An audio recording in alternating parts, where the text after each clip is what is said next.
Hello students, welcome to the social science class.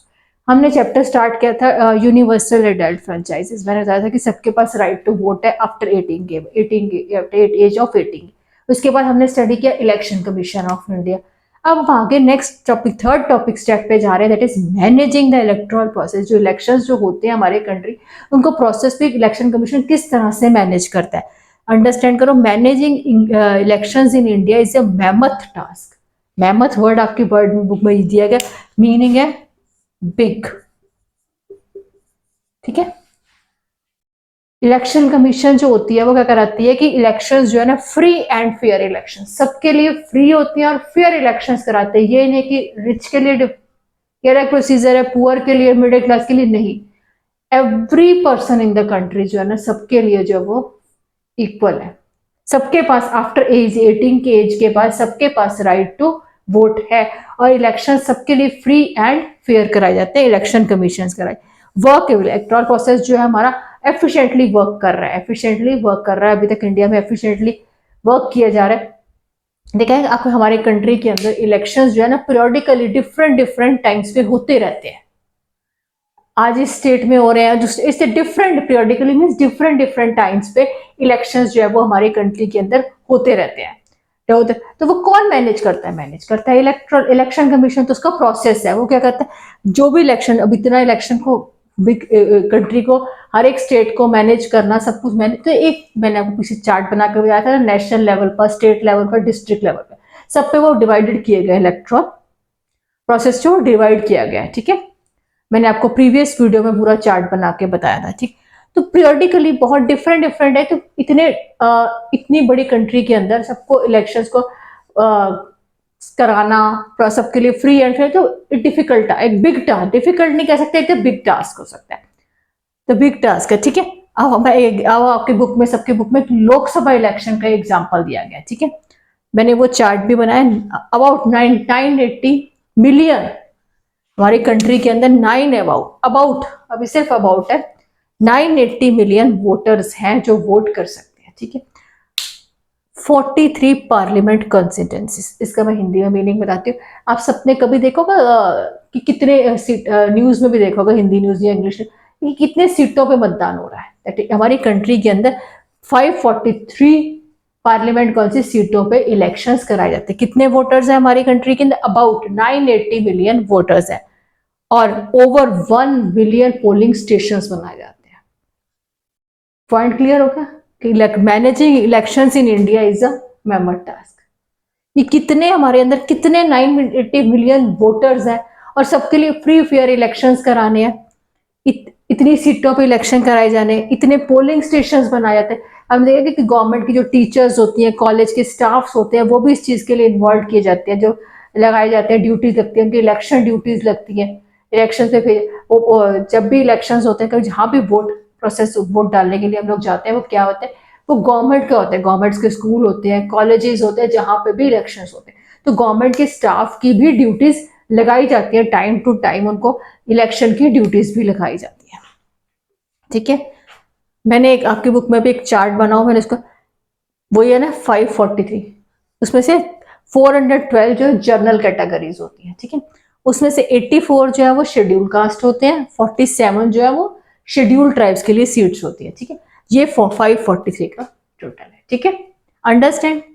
अब process, अब आगे इतना समझ आ गया स्टूडेंट कि इलेक्ट्रल प्रोसेस जो है वो किस मैनेज करना इंडिया के अंदर बहुत बिग टास्क है। बिग टास्क क्योंकि सबके फेयर एंड फेयर इलेक्शंस कराने होते हैं।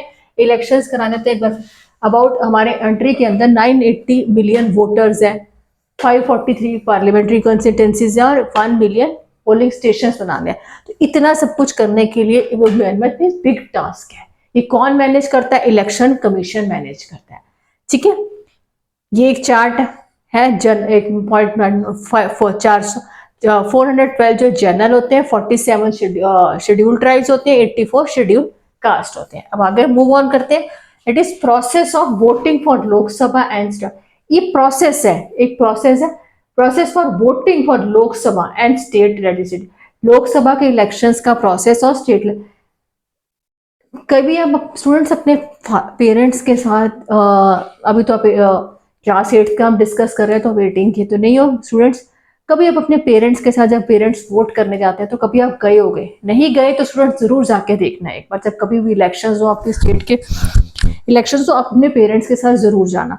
जब आप एंटर करते हो जहां भी इलेक्शन, गवर्नमेंट का स्कूल होता है, कॉलेज है, जहां भी उन्होंने इलेक्शन की वो रखी होती है जगह, स्पेस रखी बनी कि आज यहाँ पे वोट डालने जाना, आपके जहां भी आपका फादर का आएगा या मदर का आएगा, वहां पे 4 पोलिंग ऑफिसर्स, मतलब 3 पोलिंग ऑफिसर्स वहां बैठे होते हैं। फर्स्ट पोलिंग ऑफिसर जो एंटर करते ही गेट पे सिटिंग होता है, वो करता है check the name on the voter list. आपका वोटर लिस्ट में आपका नाम चेक करता है, उसके पास एक लिस्ट होती है वोटर लिस्ट, और आपका आईडी प्रूफ, कि आपके पास वो आईडी प्रूफ वोटर कार्ड, आपका वोटर कार्ड जो है वो चेक करते हैं। वोटर लिस्ट में आपका नेम चेक करता है और आपका आईडी प्रूफ चेक करता है। फिर आगे मूव ऑन करते हैं तो एक रूम के अंदर सेकंड पोलिंग ऑफिसर बैठा है, जो आपकी फिंगर पे वैसे आपके सामने ऐसे एक जस्ट आप ऐसे इंक लगा दी जाती है, ठीक है। इंक पे इंक इंक आपके फिंगर पे एक इंक लगा दी जाती है जिसे आप white and give a chit, आपको एक चिट दी जाती है कि आप आगे नेक्स्ट पोलिंग ऑफिसर के पास मूव ऑन करेंगे। ये मूव चिट, और आपके अपनी वोटर लिस्ट के अंदर आप वहां पे जो वोटर लिस्ट होती है उसमें एक आपकी फोटो होती है, वोटर लिस्ट जो आजकल उसमें आपकी प्रिंटेड फोटो होती है, और आपका नेम, आपका एड्रेस, सब कुछ प्रिंट होता है उसमें, तो उस पर आपके वो सिग्नेचर लेगा सेकेंड पोलिंग ऑफिसर, ठीक है। जो थर्ड पोलिंग ऑफिसर है वो आपसे चिट ले लेगा। क्या ले लेगा वो? आपकी चिट चेक करेगा कि आपकी चिट है, आपके फिंगर चेक करेगा कि आपकी इंक लगी हुई कि नहीं। फिर वहां पे एक नोटा भी होता है। नेक्स्ट जब नोटा होता है none of the above, NOTA means none of the above.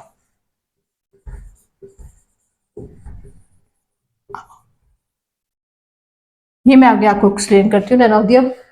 अब फिर आप वोट डालने के लिए जाते हो प्रेस। आजकल तो ईवीएम मशीन, ऐसे ईवीएम मशीन्स होती हैं, यहाँ नेम्स होते हैं, यहाँ बटन्स बने होते हैं जिसमें आप प्रेस करके आप वोट डाल सकते हो, ठीक है।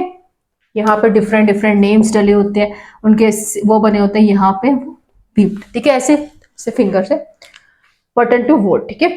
नोटा होता है नॉट अवेलेबल। जब आप ईवीएम मशीन, जब भी आप ईवीएम मशीन तो अभी आपने देखी, इसमें ना सबके से बीजेपी है, आम आदमी पार्टी है, कांग्रेस है, डिफरेंट पार्टीज के नेम होते हैं, नीचे लास्ट में लिख बना होता है नोटा, कि नन ऑफ दी अबव, कि हमें किसी को भी वोट नहीं करना, ठीक है, none of the above. This is the process, समझे student, this is the process for the voting Lok Sabha and से। सबसे पहला पोलिंग ऑफिसर क्या करता है? आपकी नेम चेक करता है वोटर लिस्ट के अंदर और आईडी प्रूफ चेक करता है। सेकंड पोलिंग आपको इंक लगाता है, ऐसे इंक लगा देते हैं और आपको चिट देते हैं और आपसे सिग्नेचर। थर्ड पोलिंग ऑफिसर जो है आपको चिट ले लेता है कि आप इस चीज के लिए एलिजिबल हो वोट करने के लिए, और आपके फिंगर चेक कर। फोर्थ पोजीशन पे आप वोट करने जाते हो। जब आप वोट करते हो वहां पे जब आप प्रेस, एक बीप की साउंड आती है। क्या आती है? एक बीप की साउंड आती है सबके, कि आपका वोट जो है वो डन हो गया। पहले टाइम में क्या होता था कि बैलेट पेपर दिए जाते थे, बैलेट पेपर के ऊपर किया जाता है, आजकल ईवीएम मशीन के थ्रू होता है। Student understand this topic, it is managing electoral process. और सॉरी, एक पॉइंट रह गया, एक पॉइंट मैंने आपको बताना रह गया। मैंने यहाँ लिखा टीएन शेषन, जो वो 99, मेरा टीएन शेषन जो इलेक्शन कमिश्नर थे वो 1990 के इलेक्शन कमिश्नर थे, जिन्होंने बहुत वर्क हार्ड किया कि free and fair elections conduct कराने के लिए, और इलेक्शंस जो है वो कंडक्ट ट्रांसपेरेंसी में सबको फ्री एंड फेयर कि एफिशिएंटली बना, इन्होंने वर्क किया था इलेक्शन। ये जो है 1990 के इलेक्शन कमिश्नर थे।